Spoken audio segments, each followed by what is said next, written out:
જય મિત્રો, સ્વાગત છે ફરી એક નવા વિડીયોમાં। મિત્રો, સ્ટાફ નર્સિંગમાં 1200 જગ્યા શું વધશે? મિત્રો, એક મહત્વની અપડેટ મળી છે।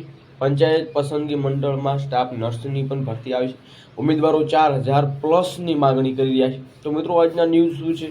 શું સરકાર ફરી ભરતી કરી શકે છે અને શું ભરતીમાં વધારો પણ કરી શકે છે?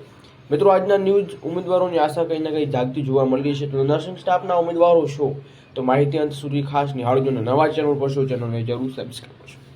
મિત્રો, આપણે એક વિડીયો મૂક્યો હતો જેમાં નર્સિંગ સ્ટાફમાં જે ઉમેદવારો છે એ જે અટવાઈ રહ્યા છે એમને એવું થાય છે કે મિત્રો મહેનત કરી છે પરંતુ આપણું નામ નથી। તો એવા ઉમેદવારો છે મિત્રો, ખાસ જે ઉમેદવારો આંદોલન કરી રહ્યા છે એમાં પાર્ટિસિપેટ થાવ તો કંઈક જોવા મળશે, બાકી બેઠા રહેવાથી કશું તમને મળશે નહીં। મિત્રો, ઉમેદવારો ગાંધીનગર જાય છે પરંતુ જેટલી માત્રામાં આપણે ઉમેદવારો જોઈએ છે સમૂહમાં એટલા ઉમેદવારો હોતા નથી। તો તમામ ઉમેદવારો સુધી માહિતી જરૂર શેર કરજો પહેલાં તો કે અને બીજી અપડેટ અત્યારની મળી છે મિત્રો। તો ઉમેદવારો કોમેન્ટ સેક્શનના માધ્યમથી આપણને જણાવી રહ્યા છે કે હાઈકોર્ટ કેસ થયો છે, એવું પણ એક ભાઈએ જણાવ્યું હતું કે હાઈકોર્ટ કાલે કેસ થયેલો છે।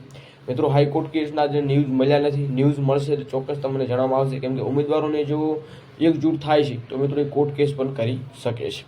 તો આજની અપડેટ શું છે વિગતવાર ચર્ચા કરીએ તો મિત્રો, પંચાયત સેવા પસંદગી મંડળ લેબોરેટરી અને સ્ટાફ નર્સની કુલ 1251 જગ્યા ભરતી કરશે। તો ભરતી મંડળે રાજ્યના દિવ્યાંગ ઉમેદવારો ખાસ ભરતી ડ્રાઈવ શરૂ કરી છે, જેમાં દિવ્યાંગ સિવાય પણ અલગ અલગ ભરતી જોવા મળી રહી છે, જેમાં સ્ટાફ નર્સનો પણ સમાવેશ જોવા મળી જશે। તો જે ઉમેદવારો પ્રિપેરેશન કરી રહ્યા હતા ને એમને એવું છે કે ના ભાઈ, આ ભરતીમાં આપણું ચાન્સ નથી, ભલે કૌભાંડ થયું પરંતુ આ ભરતીમાં ચાન્સ નથી ને ડીવી જો મિત્રો થઈ જશે તો પછી આપણું કશું કરી શકવાના નથી।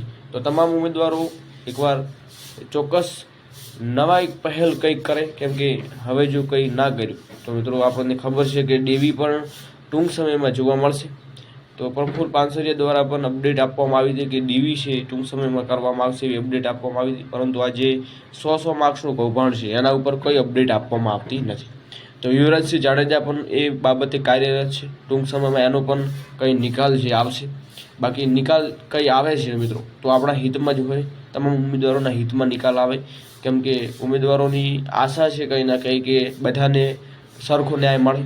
તો આજની આ અપડેટ હતી મિત્રો। કોર્ટ કેસ બાબતે પણ અપડેટ મળી છે તો એના પણ આપણે વિડીયો ટૂંક સમયમાં લાવીશું। બાકી વિડીયો પસંદ વિડીયો લાઈક કરજો અને નવા ખાસ ચેનલ પર ચેનલને ખાસ સબસ્ક્રાઈબ કરજો। જય હિન્દ, જય ભારત।